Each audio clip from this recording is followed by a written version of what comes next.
magandang gabi po sa inyo lahat. Alam kong malungkot tayong lahat sa nangyari, no? Wait, sorry. Wait lang po. Ayusin ko. Wait. Kasi naman siya, yun. Senator Bongo, thank you! Alam nyo, Marami tulong sa amin. kwento ko lang po sa inyo ang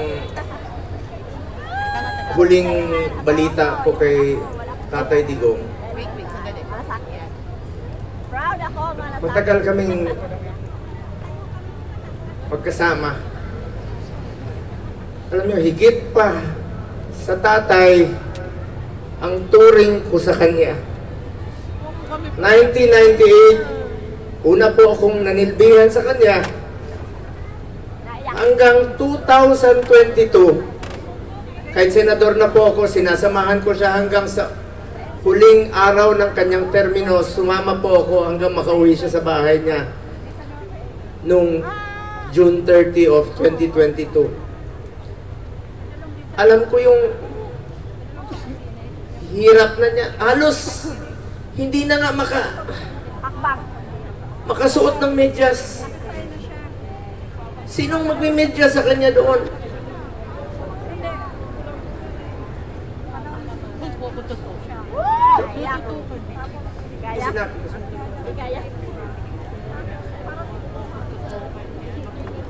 Alam nyo, nakausap ko kaninang madaling araw si Atty. Medaldea pagkatapos ng hearing nila at saka si Ma'am Anilet. Kaya siya ganon siya magsalita. Dalawang dahilan, maaaring nag-a-adjust sa oras, at ang pinakamasakit sa lahat, yung sinabi sa akin ni Atty. Medaldea na hindi binibigay sa kanya yung gamot niya.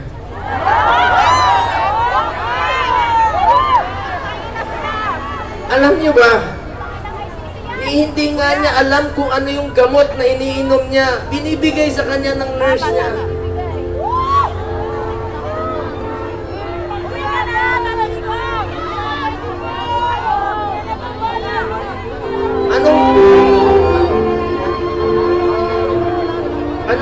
Anong gusto nilang gawin kay Tatay Digong?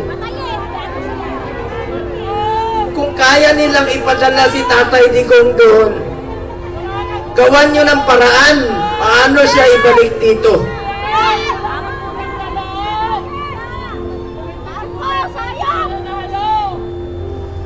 Gusto nyo basahin ko yung mga medisina niya?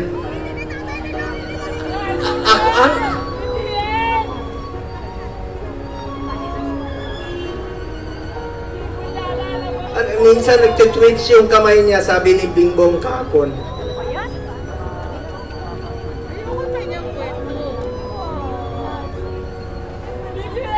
Kaya sa lahat ng mga politiko na nakinabang kayo sa panahon na pinansin kayo ni Tatay Digong. 6 na taon kayong pinansin ni Tatay Digong. Yung iba dyan, pinupuntahan pa namin yung birthday. Makakatulog pa ba kayo? Oo, tama mga patay. Tulungan nyo naman si Tatay Digong.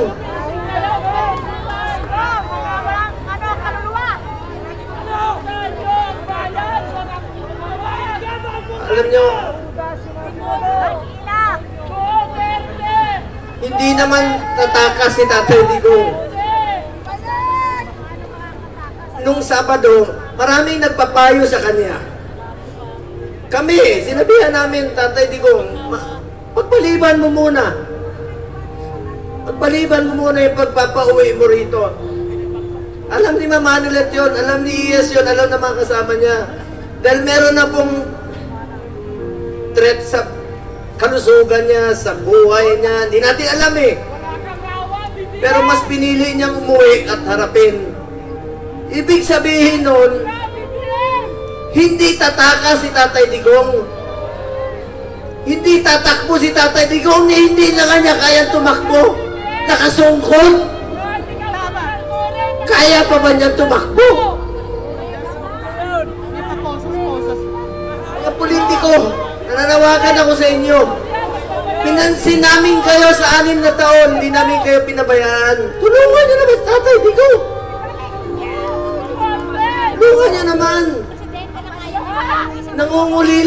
alam nyo, hindi, pagdating niya, ako mismo, meron na akong pass para sunduin kasama ko yung 3 doktor niya. Dahil schedule po siya magpa-check up sa Cardinal Santos. Then, bagamat, since 2022, di na kami alam niyo, 1998 hanggang 2022, halos araw-araw kami magkasama. 360 days, out of 365 days, magkasama kami. Noong 2022, may trabaho na po ako bilang senador, hindi na ako nakakasama sa kanya. Pero hindi ko po pinapabayaan yung medical niya dahil yun po ang pinangako ko sa kanya hanggang sa pagtanda niya, hanggang sa kamatayan niya, hindi ko po siya iwanan. Lalong-lalo na po sa medical. Alam niyo, nakaraang 4 na buwan, monthly siya nagpapa-check up. Yung dinidrip po siya. You may check with the doctors. I-check niyo sa hospital. Sinasamahan ko siya doon, dinidrip siya para umaba ang kanyang buhay. Scheduled siya March 12. Para dalhin pa sa Pero ngayon, pati gamot ipagkakait. Sinong mananagot niyan pag may nangyari kay Tatay Digong?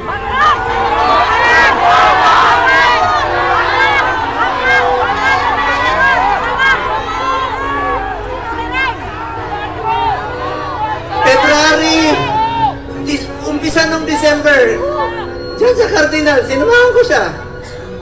Kasama si Ma'am Hanelet. Enero, bumalik uli kami. Pebrero, bumalik uli kami. March 12 po siya schedule uli para sa pagpapagamot niya. Pero pinagkait nila. Pati gamot. Ayaw ibigay sa kanya. Alam niyo, wala siyang tsinelas. Pati tsinelas. Pati tsinelas niya, wala. Nakapaa. Huli namin pag-uusap, nasa aeroplano siya. Sabi ni Bingo, Atty. Mejaldea, nakapaa siya. Buti na lang, may nagsuot ng kanyang suot kahapon. Hindi niya kaya, ang lamig doon. Alam niyo, salamat sa piloto niya, isang co-pilot doon. Binigay niya yung kalo niya kay Tatay Digong dahil alam nila malamig. Binaba siya sa stretcher, mag-isa siya. Hindi alam ni Atty. Mejaldea, saan siya dinala.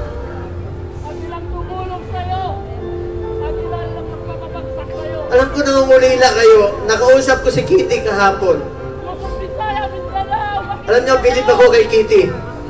Sa murang edad na 20, dapat hindi siya kasama sa politika. Dapat nag-aaral siya ngayon. Pero sinama siya sa dumi ng politika. Tinawagan ko siya kahapon. Sabi niya, ninong niya ako eh. Sabi niya, Ninong Bong. Hindi ko mapigilan umiyak. First time ko umiyak talaga. Na kausap siya. Sabi niya sa akin, Ninong, ikaw na muna ang tatay ko. Dahil wala na akong tatay. Sa murang edad na. Pero matapang si Kitty ha. Sobrang tapang ni Kitty. Sabi niya, Ninong, be strong. Be straightforward. Ito yung panahon na magkaisa ang Pilipino. Magkaisa tayo para kay Tatay Digong. Nakikiusap po ako, manginahon po tayo. Huwag po tayo gumawa ng bagay na ibabalik sa atin. Mga Pilipino, magkaisa po tayo para kay Tatay Digong. Importante muna ang kalusugan, kaligtasan, at kalayaan ni Tatay Digong. Alam ko mga politiko, nakikinig kayo. Konsensya naman kayo. 6 na taon kayong minahal ni Tatay Digong. Pinansin kayo, minahal kayo. pinaglingkuran kayo. Pakinabangan lang nila. Sana naman, huwag niyo na makayaan. Kasi sabi ko nga, makakatulog pa ba kayo sa gabi? Kaya nga, kami nga, hindi kami nagkakaroon sa ganun. Kami nga, hindi Nakikita niyo si Tatay Digong ngayon doon. Sipin niyo, September. 6 na buwan. 6 na buwan. Kakayanin kaya ni Tatay Digong yun? 6 na buwan. Ang pag-aantay niya.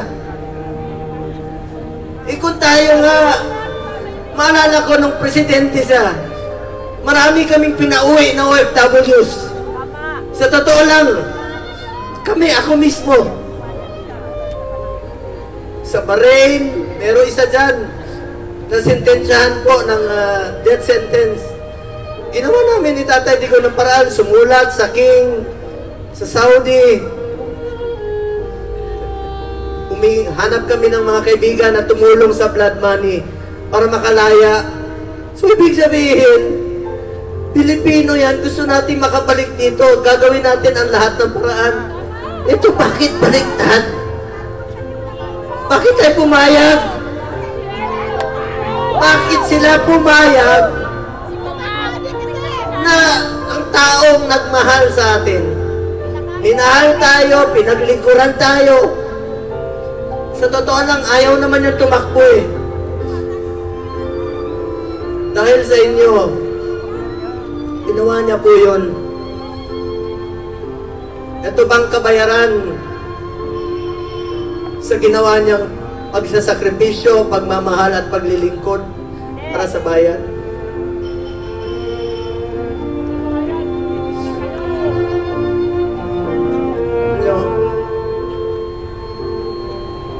Kababayan ko,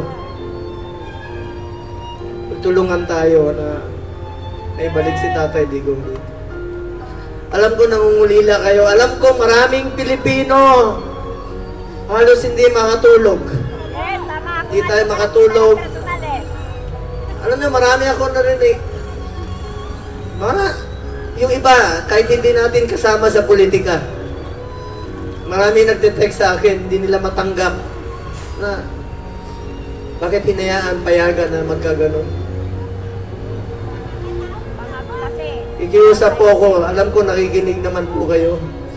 Kung kaya niyong dalahin si Tatay Digong ng ganon kabilis, sana ibalik niyo po dito sa amin. Nangungulila po ang Pilipino.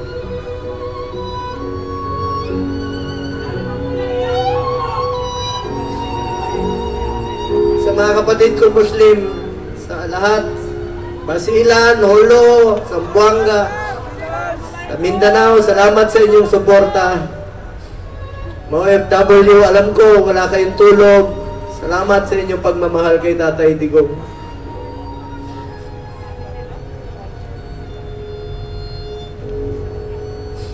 Mga taga Visayas, alam ko mahal na mahal yung mga Bisaya. Salamat. Kahit dito sa Luzon, alam ko nangungulila tayo. Dasal po tayo. Please lang, yan lang po ang pakiusap ko sa inyo. Pag sana huwag siya pabayaan ng Panginoon. Ako po ay natatakot. Natatakot sa kanyang kalagayan. Sanay po siya na inaabot sa kanya ang lahat. Damit, pagkain, itong medisina po.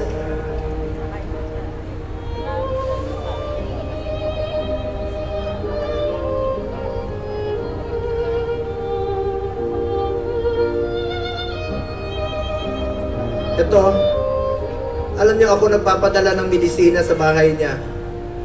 Linggo-linggo yan.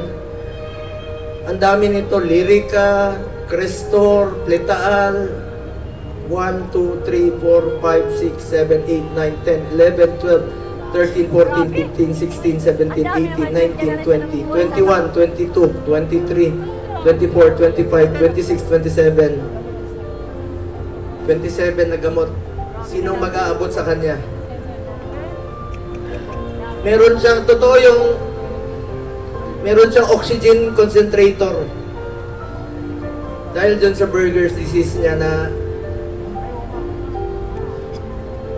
80 years old, kukulong niyo pa. Sa banyaga pa.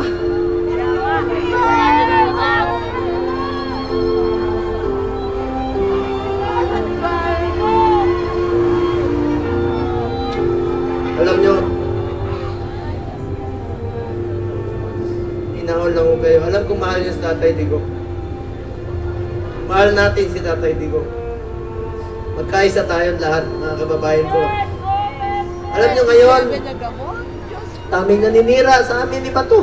Kanina, sinasabihan kami na naglaglagan, mga ganun.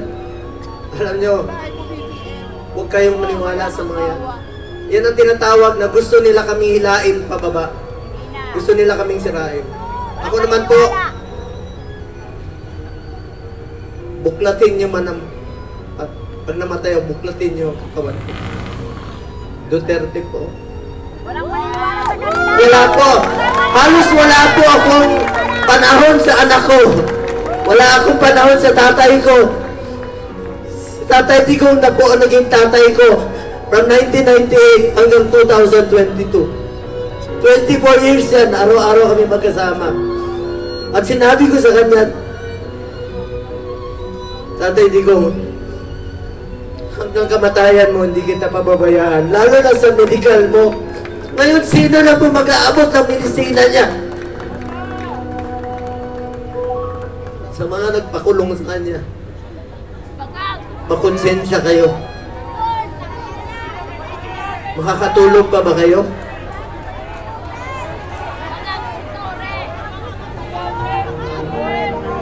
Para nyo kaming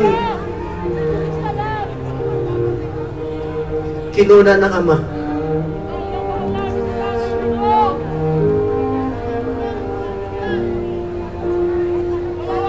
Maraming salamat po sa inyo. Pagdasal natin si Tatay Digong sa kanyang mabilis na kalayaan. Pagdasal natin ang kanyang kalusugan. Sa totoo lang po, yun po ang aking kinakatakot, ang kanyang kalusugan. Sa totoo lang po. Sa totoo lang po.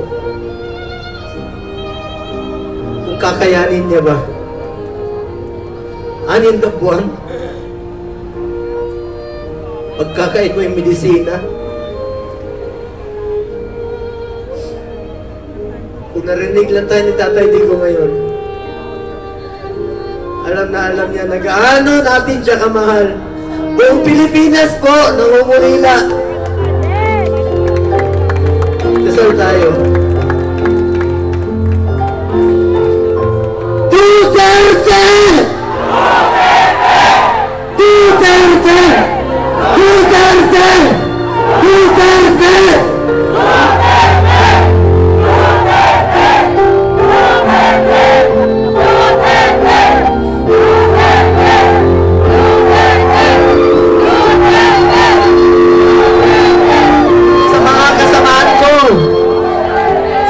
Kasamahan kong kandidato, magkaisa tayo, tulungan natin Tatay Digong. Ang kapanalunan ninyo ay kapanalunan ng bawat Pilipino. Ang kapanalunan ng kalayaan ni Tatay Digong. Ito pong kantang ito, since 1998, ito ang paborito niyang kanta. Kantahin natin para kay Tatay Digong.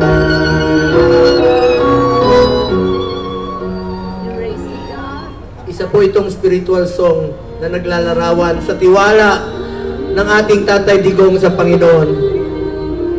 Lahat po ito ay destiny. Sabi niya noon sa akin, destiny niya po ito. Destiny niya maging presidente. Alam niyo, nung pinadala yung video sa amin, paglapag niya sa Hague, nakita ko talaga ang kabayanihan ni Tatay Digong, ang pagmamahal na sa Pilipino.